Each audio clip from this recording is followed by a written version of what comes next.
What's going on, football fans? It's me, J.R. Clark, back again with another Pound for Pound ATL. Joined as always by my main man, Jonathan Holder. Jonathan, what's going on, brother? Man, it is good to get back and talk with you after a week off. Yeah. It's got a chance to get away from that awful game last time we played, and Ugh. feeling not optimistic, but I'm past it, and I'm just ready to see what the rest of the season holds for us. Yeah, there was a big debate. Obviously, we're not we are recording this Tuesday night. This will go live on Wednesday when y'all are seeing this. Obviously, we didn't go live like we normally do, and there was a debate of whether we were even going to do a video or not. But some stuff has come out um, that is worth us talking about. So we figured we'd jump on and talk about. But yeah, we're going into the second half of our season. It's not necessarily a half. We have 7 games left. The team is 4-6, and not trending in the right direction by any stretch of the imagination. You've just spent the past 2 games with Taylor Henneke as your quarterback, and it hasn't looked any better. Um, One of the reasons that we decided to come together tonight is that it was officially announced today, I believe it was Tuesday, that as had been rumored, that Desmond Ritter would be returning as QB1. And it sounds like they're not going to play quarterback musical chairs. So it sounds like Ritter is going to probably be your starter for the rest of the season. And it makes me wonder, like, the cynic in me Mhm. says, like, what's what's the point? Like, why'd you even go to, Heineke to begin with? Right, Um, I get it. The major problem with Ritter was the turnovers, as we had talked about many times before. Um, but if you're looking at Ritter as a first year starter, um, I'm not sure if sitting him for a couple of games is going to change much of anything. Like, that's the cynic in me, right. right? Like, the cynic in me says, don't you just want the guy to try to work through the issues? Because as we had said before, if you're gonna bench him, then he needs to, I felt like he just needs to stay benched. You know, Yeah, um, that that's typically true. I guess that you would normally say, yeah, that's the case. Um, and while I don't agree with the decision that was made to go to Heineke for those 2 games, um, my my guess as to the thought process was, let's give the young man a chance to, like, almost like regroup, like sit back down, just try to do the mental reps in your head, stay engaged, like, because I'll give him this, like, when we saw him on the sidelines, he was always had the thing in his ear. He was always right there on the sideline. He was paying attention to what was going on in the game, when things were going, with it, when guys were coming off the field because something bad happened, or they couldn't convert a third down or whatever. He was always encouraging. When good things happened, he was celebrating with everybody. So at the very minimum, he didn't go off and sulk, right? right, So I like that, but I think the thought process was, let's give him a chance to kind of settle down, take a step back, kind of reassess some things. And I guess they felt like in that time frame, obviously Heineke was going to be the starter, because you're not going to go to anybody else. You're not going to go to Woodside or anything like that. So I'm fine with the decision to go back to Ritter. I'm fine with how things have played out. I personally wouldn't have done that because, like you said, I think for a young quarterback in his first year, we knew mistakes were going to happen. We knew there was always the chance that we could run into a stretch of games where he's going to give the ball away, or in some cases just have bad luck. The Falcons historically, it seems like, have had some really bad luck with fumbles this year. Really bad. Like I want to say the last time I checked, I think it was in the last game, they brought up that the Falcons had fumbled like 12 times and had lost 11 of them, Right.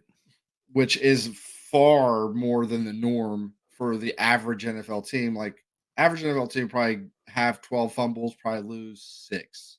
Yeah, like like 5 or 6 or maybe even Yeah. 7, but yeah, the fact that we have lost as many as we had, was like you said, it's unlucky, the un is way above average, you know. Yeah. Um, but my thought is, okay, here's the deal, and maybe like I don't know how much time we want to spend talking about this, but here's the deal to me is I feel like Arthur Smith is feeling pressure Yeah. from, I don't know if it's coming from, ownership, if it's coming from GM, because there's a debate on like who actually has like, doesn't sound like Arthur Smith or Terry Fontenot is necessarily Arthur Smith's boss in the way that we think of the general manager, being like, the boss of the team. This seems to go back to the Dimitrov Quinn structure, to where they were kind of on the same tier answering to McKay. You know, Dimitrov handled the business side and contract, Quinn handled the team side and like actual football. It sounds like they have brought that same kind of structure with Fontenot and Arthur Smith. So that seems like the pressure may be coming from Blank and McKay, you know. I mean, Um, possibly. I mean, I still think, like in the general way it works is the general manager is responsible usually for hiring the head coach. right. Obviously, that was not the case here, but Nope.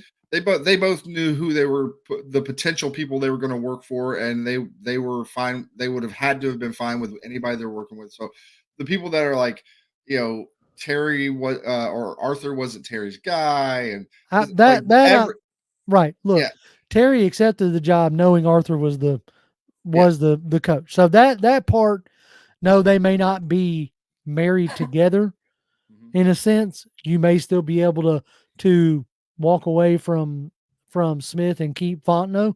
However, you know what I'm saying? Like, I'm not saying that they're married together, but this whole idea that there's some kind of weird power struggle, I don't buy that at yeah, all, because Fontenot accepted the job knowing what the structure was. What I'm presenting is that Fontenot and Arthur, view it as almost like, hey, we're both CEOs or vice presidents of our departments, or you know what I'm saying, like presidents of our particular departments, yeah.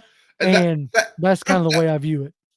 that's a possibility. Absolutely. I still think that when they sit down and talk, like Arthur Smith will talk to Fontenot about here, once they've made a decision. What in this case they made the decision to go back to Ritter. Now maybe that happened in a meeting with Terry, like they were going over all, and some other coaches and what have you, and they were all going over like their thoughts, their what their thinking is on this potential decision here, and then the decision is ultimately Arthur's because he runs the team, like the assembled team, and then but he's going to give his decision to Terry. Terry then he's going to have his boss's meeting, right, and then he's going to relay that and the philosophy and all that jazz. But it could very well be exactly what you're saying. Like they're almost like two divisions in a company. You got the business side, you got the operations side, and the business side is Terry Fontenot, along with all the scouts and Right, all the personnel, contract exactly, guys, all that yeah, jazz, and then you have the Arthur with all operations, the coaches and all that jazz, yes, coordinators, so to speak. The what I part of me thinks about this, like, we got a report, a couple weeks ago that, unless everything just completely falls apart, that there's a real good chance that Smith is back in mhm, 24. So part of me wonders that like after these two games or this like game and like three quarters with Taylor at the helm, if Arthur was like, okay, I really like if I know I'm coming back in 24, I have to know what I have in Ritter. I have to really know what he is going because at times with Ritter at the helm between the 20s, the offense has moved pretty good. Yeah. You just had whether games it was multiple turnovers, like picks wise, like the Commanders game, or the Tampa Bay game where you fumble it 3 times in the red zone. Like I have to know if he can get past that, right? Yeah. Um, because if he can get past that, and we can have a long stretch, the rest of this season, potentially a playoff berth, with him at the helm, making the correct decisions, then that may inform your decision of what you're doing in the off season at QB. Absolutely, it does. Right? Right. You know what I'm saying? Because like to me, that's like, okay, if I'm sitting here and I'm putting myself in Arthur's shoes, then I say, okay, I'm gonna go back to Ritter because I have to know, can he progress? Can he, you know, take this adversity and take steps forward? You Mhm. know, can we rely on Bijan to be a workhorse? Like these are the things that I have to figure out.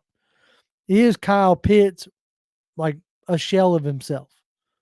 What's the deal there? These are the things that if I'm Arthur Smith, I have to figure out in these last 7 games.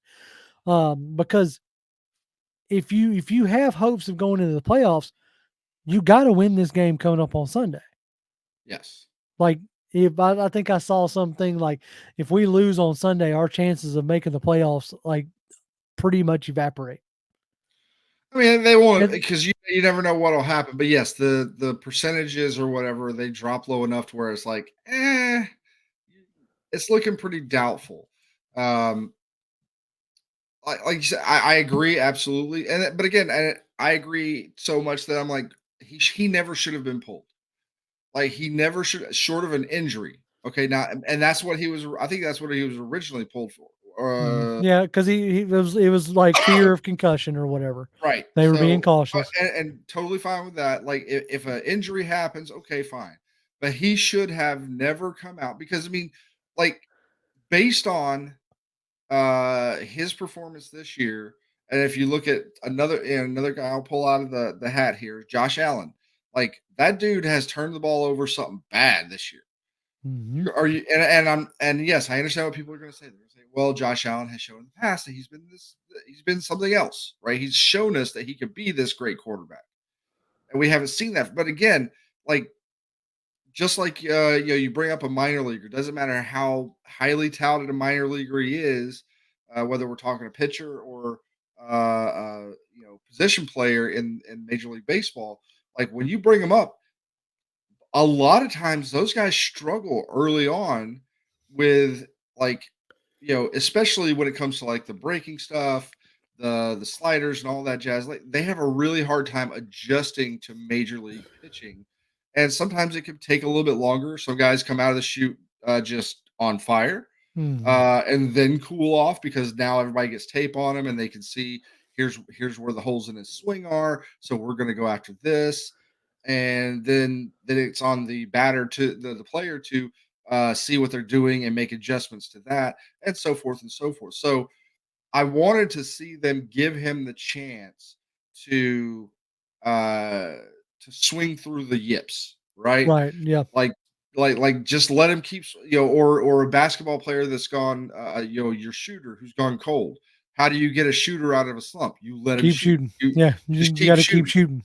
Right. And You that's know, and I agree with you in that sense that's why I said that was like what you're talking about there is in a sense was my stance of if you bench him, leave him benched.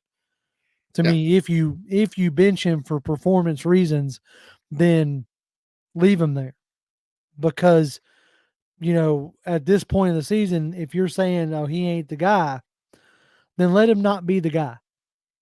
Let the chips fall where they may with Heineke, and if you have your draft stock, or if you feel like it's a veteran QB move, whether it's Kirk Cousins or whoever else you think you can might be able to get your hands on, Ryan Tannehill, God forbid. But if that's you think that's your answer, because what I'm seeing right now out of Coach Smith is a guy who almost seems like a guy who's talking like he's defeated, and I don't like that aspect. When he was asked I pulled it up to make sure I got it right. This was, quoted from his press conference yesterday.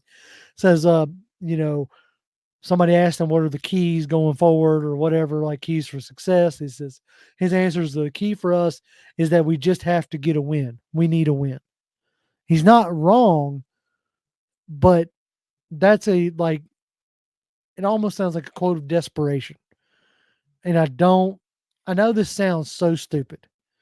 I even hear myself and I'm like, this sounds stupid, but I don't like hearing my coach sound like that. Like, Yeah, the boss is supposed to be confident. yeah, He's supposed to portray confidence.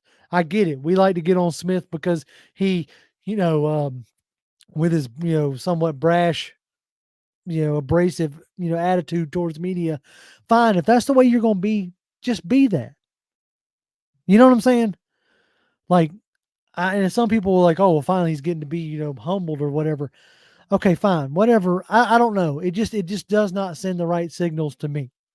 You know, um, when he says, another quote is, Falcons. Arthur Smith says he hopes the decision to go back to Ritter is a long term decision. Absolutely, yes. He said to response of Charles Odom, like, dude, like stick with it. If this is going to be your guy, give that guy the confidence in the media, right? yeah. Be like, yes, like he said earlier, oh, we have all the confidence in Des. Well, that doesn't sound like it. Oh, well, we hope so. We hope this is what it is long term.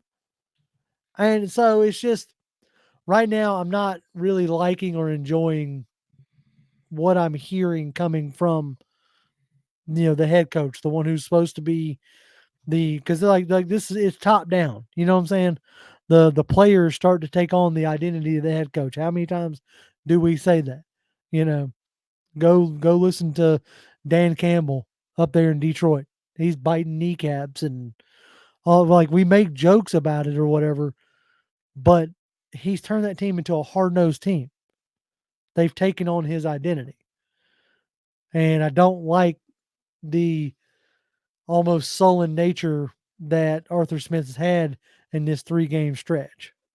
So anyway, like I was saying, I'm just not a big fan of like the the vibe, I guess you could say, as they has become the saying nowadays. The vibe on the team is not one of confidence, and that's bothersome to me because you take on the persona of your coach, and if your coach is not confident, then I think the players themselves may end up finding it tough to continue to buy back in, right? Um, Yeah, that's a possibility, but like I don't think, at least so far, I don't think that Coach Smith has lost the locker room.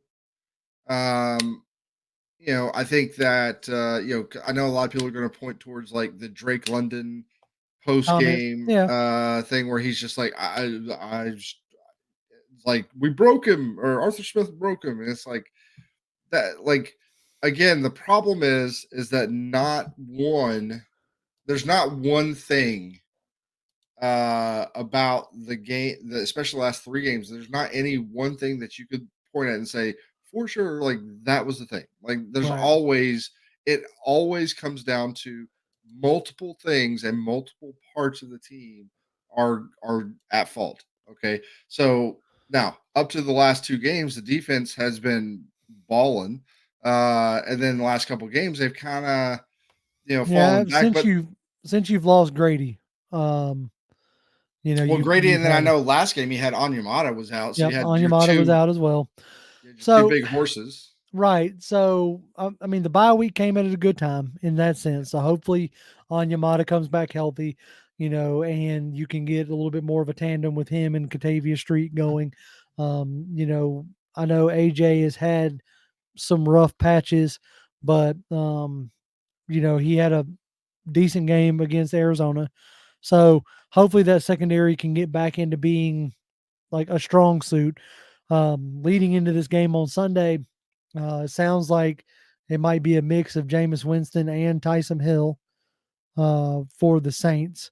So it doesn't sound like Derek Carr is going to play, at least as of today. So that's going to be interesting. Ryan Nielsen should at least be very familiar with practicing against those two. Um, what I don't want to see is like being shocked and surprised every time Tyson Hill comes out, to be under center or, take a snap at QB and he takes off running. Like that should not shock us. Yes. And us in particular. You play him twice a year and your DC just came from that team. Yep. I'm really interested to see how we defend Taysom Hill when he comes out because we should not be surprised or shocked at what he does. Yeah. So, going into this game, it's big for a lot of reasons. So is Taysom Hill starting, or No, is it going to he's be a just package thing? they just expect him to play, like in the sense of, like he was even doing packages with Derek Carr. So, um, that is expected to continue. I think Yeah, it sounds like Jameis Winston is going to be the starter. I expect most of the time, though they'll probably try to change it up sometimes, but most of the time you'll see when they're in like goal to go situations, or maybe even in the red zone situations, or they'll bring in packages where he might come in as quarterback for like a play or two in the middle of the field. But like the goal line stuff, you pretty much know exactly what you're going to get. They may throw a wrinkle and like have him run out there and then jump past it or something like that, to throw a wrinkle into it. But yeah, we know it. But it's not even necessarily a fact that the Falcons know. Everybody knows it. Right. I understand that everybody knows it, but when I'm watching it, it's like he's out there, he's under center, and he gets 15 yards, and it's like, come on, we all know what he's going to do, and I say us especially because of Ryan Nielsen's experience and Anyamata's experience and Catavia Street's experience and Caden, like they should not be shocked by this. You know No, what I'm saying? not. And so, um, I'm going to be really interested to see how the defense responds to the last few games. From the Vikings to the Cardinals, giving up plays at the very end to lose the game. Um, and I'm be interested to see how Ritter responds to being back at QB1. Like, this is the first time he's had to deal with that in his career. Like, Yeah. once he's gotten the QB1 position, it's tend to be it's been his going forward. So, can he recapture the magic of being able to win at home? Can we get back into that win column and regain first place in the NFC South? Like this game is huge coming up. Uh, and I think potentially the team's savior might finally have come back off of IR in Might. Parker Hesse. Like that may have been what was the problem the whole time, is that Yeah. we don't have Parker Hesse. Yeah, you bring Parker Hesse in, watch this running game just flourish. Just take off. I mean, I don't know, man. It's like they talk about, D'Orlando asked him in his interview about, um, basically like making some tweaks or whatever, and the coach was like, "Yeah, we plan on have like tweaks in all three phases of the game. You should at this point. Like Yeah, what you were doing, like there has been some disjointedness, and there shouldn't be this late in the season, but." something I was thinking about last night watching the Monday night game. This whole season has been a weird one for the Yes. entire NFL. Um, Past 3 games, the Chiefs have been shut out in the second half. So that's an oddity. You know, you've had the Bills and now the Steelers fire their offensive coordinators in the season. Everybody say, "Oh well, we should do the same." It ain't gonna matter. The offense comes from the head coach. Hmm. So I hope they make some kind of switch or change in the off season. But doing so in the middle of the season isn't going to make much of a difference for us. No, no. Um, but Like this has even been an oddity. even if things were going swimmingly for the team, right? Even if that were the case, you still make tweaks, right? And especially in a three-game losing streak, you absolutely have to make not even just tweaks, but just like wholesale changes in some respects of like how do we prepare? Because Mhm. we just were not seeming to be I because I said this at the beginning of the season, this has been the worst looking, specifically on the offensive side. This has been the worst looking from a preparedness standpoint that we've seen in the almost 3 years that Arthur Smith has been here. You can say whatever you want about things, them not converting. You can say whatever you want about all kinds of different things the last couple of years. One thing they have looked like though is they've looked like they were outmatched, right, A in lot of most times they were situations, outmatched, but but there were plenty of games. they look Yeah. prepared. I mean, we said it all off season. There was only one game they got blown out last year. Only Yep. one. And that was against the Bengals. That was against a smoking hot Joe Burrow and Bengals team. And that was the only time they looked overwhelmed. They've looked overwhelmed a lot this year and with better talent.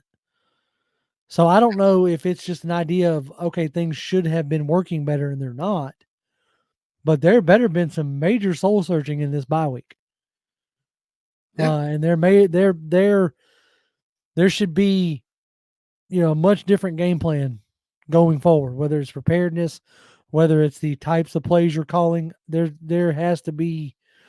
should be a marked and noticeable difference, in my opinion, at least on Sunday. Like you've got to try something different, whether it's that you already saw them going into the bye trying to get more speed on the field. So they're seeing and realizing that whether it's just because right now Kyle Pitts isn't fully back yet, and they are maybe counting on Pitts being fully back, but their big body offense isn't necessarily consistently working. So they've got to figure some other things out. Uh, whether it's getting Demir Bird and Scotty Miller on the field, whether it's starting to uh, more consistently use Bijan in the passing game, like with some like Texas angles or that mesh traffic that we've seen pop up with the Bills and the Chiefs, and there has to be some wrinkles that need to be put in because if you roll out with the same stuff that you've been rolling out with, you're going to have I don't think you're going to have much success going forward. Yeah. It's just the there needs to be better spacing especially in the pass game, right? Mm-hmm. The problem we run into too many times is everything is condensed. Everything is so condensed that either our own guys are like almost tripping over themselves, or one guy is supposed to, one guy who should be like doing a clear out, a clearing route to try to clear out some space for a guy. Well, he's not getting to it fast enough, and so the guy who's supposed to maybe cut underneath or something like that is having to wait, or maybe even goes in front of him. And then you just got too many people too close together. So there needs to be a look at the how these passing concepts, these routes fit together. and there needs to be some movement there. But I mean, like you said, when Ritter was the starter, uh, in between the 20s, by and large, looked great.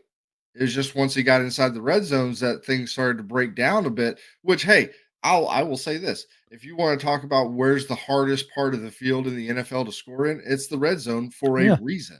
of course. Yeah, everything It gets tighter and more condensed. Somebody had put up a chart you were talking about, like spacing or whatever. Through week 11, the one of those like bar graph deals. See if Yep. I can just put it over here and just see if we can just take a look at it. Right. But That the one about wide receiver separation. yep, yep. Let's So, well, see. some of that's like either lazy route running. I'm not going to say lazy because I'm not a pro football player. I'm not going to call a pro football player lazy to his face because I don't know what it takes to not be a lazy route runner.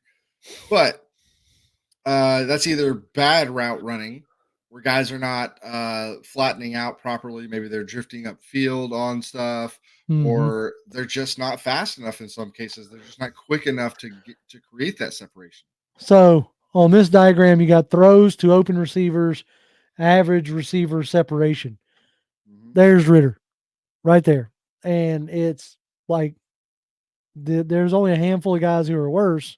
Obviously, like the throws, he's over here, but like, yeah, it's not good. You're Yeah. not getting good separation, and so you're not able to throw to guys who are open, whether that's because of past concepts or what have you.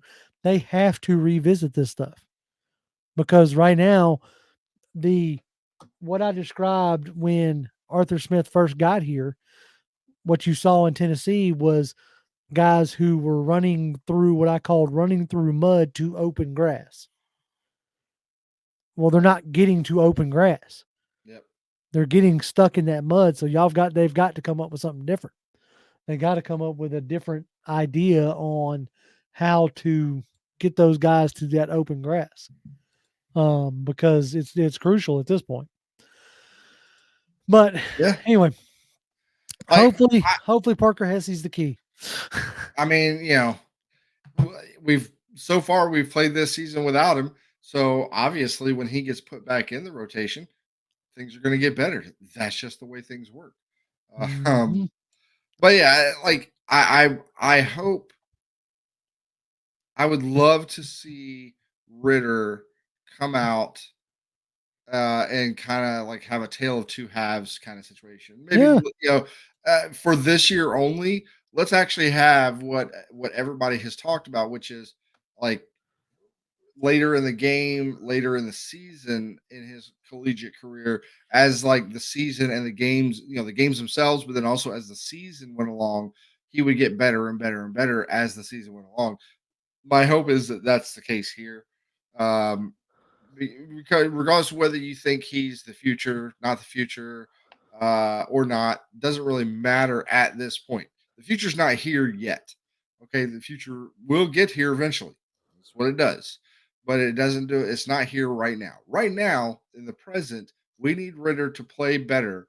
We need Ritter to have a better second half of the season. If we want to entertain any thoughts at all of a division or playoff, in which I'm going to say it right now. If we don't win the division, we don't make the playoffs because that's No, just the yeah, way the NFC's panning out this year.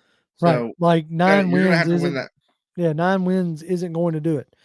8 Yeah. wins isn't going to do it. Like you're lucky the fact that you got 4 wins and you're still in the talks for the NFC South because the rest of the NFC South is a dumpster fire. Yep. So just like it has been for the past few years. So your only hope right now is to win the NFC or an NFC South. That's it. Mhm. And so, but it starts this Sunday. It starts with beating the Absolutely. Saints. If you can't beat the Saints in your building coming out of a bye when you've had 2 weeks to prepare, then yeah, no, it's just you I Like do, yeah. yeah. Well, I mean, and this is like the ultimate hate week, right? Because you Yeah. got the Falcons and Saints this week. You got Georgia Tech Yeah, this you week. got Georgia. Like this is rivalry week. Like this is one of the deciding factors of why we're even talking right now. It's Yes. because I was like, you know what? the heck with it. We need to put something out there because it is the Saints, because you do have Georgia Tech, because it is that hate filled, passion filled week that has all like converged, and like they need this. Like you've Yeah. needed these past 3 wins, sure, but you like the Falcons. If you hope to salvage your season, it's got to start this week. The fact that you're supposed to be an offensive guru and you haven't scored 30 points at all this year, like this is the time to do it. Yeah. Like if you can come out and absolutely obliterate the Saints, like that can go a long way to winning cures all, and you want to get the fans back on your side. That's how you do it. I don't, and I like. I'll be honest. Like, I don't care if we obliterate them. I don't care if we win by half a point somehow or another. But if we figure like coming out of this week with a win, now if we come out and stomp them and blow the doors off of them somehow, some miraculous way, that's just not in Arthur Smith's DNA right now. But if we somehow do that, I will be the happiest person on the planet, on the face of the planet. But Right. at the end of the day, I will be one of the happiest people on the face of the planet if we just come out of this weekend with a win, however we get it. I don't Yeah. care if it's a badly missed ref call. Yeah, I don't care. Uh, Right. Like I want it to don't be care. I want it to be a resounding win. I want it to be a convincing win because I want to start building confidence. That's the Yeah. reason why I say that. Like if it's a blown call by a ref or some kind of weird obscure way to win, yes, I'll be happy we won. And I'll say on Tuesday, I'd much rather talk about a win than a loss, but I want a resounding win because I I want to want start building confidence. That's the I reason why I I say that.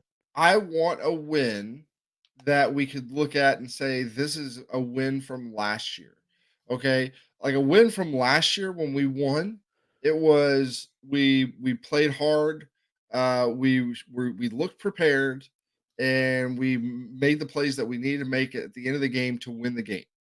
Like I felt good coming out of those wins last year, even though we didn't have any like blowout wins, we didn't look like potential Super Bowl contenders or anything like that. But we looked like a competently coached and well prepared team. That's what that like even in losses last year, I still appreciated that. Mhm. That's been the biggest problem this year is the defense has looked prepared most of the time. Every now and then, as earlier on, they had some gaffes here and there, some blown coverages and what have you. But by and large, they battened down the hatches, took care of business, and they kept us in a lot of games early in the season, uh, minus the last two. Okay, and they still kept us in it. It's just they couldn't make a play at the end like they have been up to that point. But the offense just at no point this year has there really been a situation where there might have been like a drive or two or three or something like that throughout the entire season where I'm like, that looked great. That looked absolutely spectacular. Let's build on that. Let's keep doing that. And then it just it never seems we can't get that consistency Yeah, that's down. yep. So Like the closest you got to that was like honestly was the Houston game. But Mhm. then you had the fumble by Robinson and the fumble by Janu that stopped those. The Tampa Bay game offensively looked good, but then you had the 3 fumbles in the red zone. It's like Yep. you just talking about, like I was saying, you got to string it together, get some confidence built Yep. going forward. Yeah, I mean, now there's been at minimum there have been at least three, maybe even four games this year that whether I can't say whether we won or lost every single one of them, but at least three or four games this year where we were clearly, and I mean clearly, offensively, defensively, we were clearly the better team on the field. Uh, and the thing that kept us from blowing out these teams was either we couldn't consistently score in the red zone or we were turning the ball over. Right. All right. If we don't turn the ball over, if we can, we get the ball at the 1 yard line. Yeah, we get the false start. Okay, go back 5 yards. You know what? Algier, you're our big bruiser. You get in here, you're going to run four straight times. You're going to get in that end zone. And not only do you score that touchdown instead of 3 points, you score that touchdown. That's four more points. and you get that team into the mentality of we're going to roll over whoever's in front of us. That's what I talk about when that's what I say when I'm like I don't like the demeanor of the coach currently. So I need it to change. I need so like that confidence starts building. Yep. All right, well it starts on Sunday, and we'll be back on Tuesday to hopefully talk about a win. We like I said, kind of this is like a little last minute, trying to throw this thing together to because we felt like we needed to talk about it. We felt like we needed to talk about Ritter being named. We felt like we needed to talk about Hesse coming back off IR. Felt like we needed to talk about the rivalry that is the Saints game and how important all this stuff is. So we appreciate y'all taking time to tune in. I I have said it on many occasions. If the Falcons win only 2 games in a season and both of those games are against the Saints, I will look back at that season and be like, "Man, that was not a horrible, horrible season. At least That we was have pretty something. that was pretty good." I don't know Like, if I'd call it good, but it'd be at I least I will take 2 wins over the Saints in a year over just about anything short of a Super Bowl.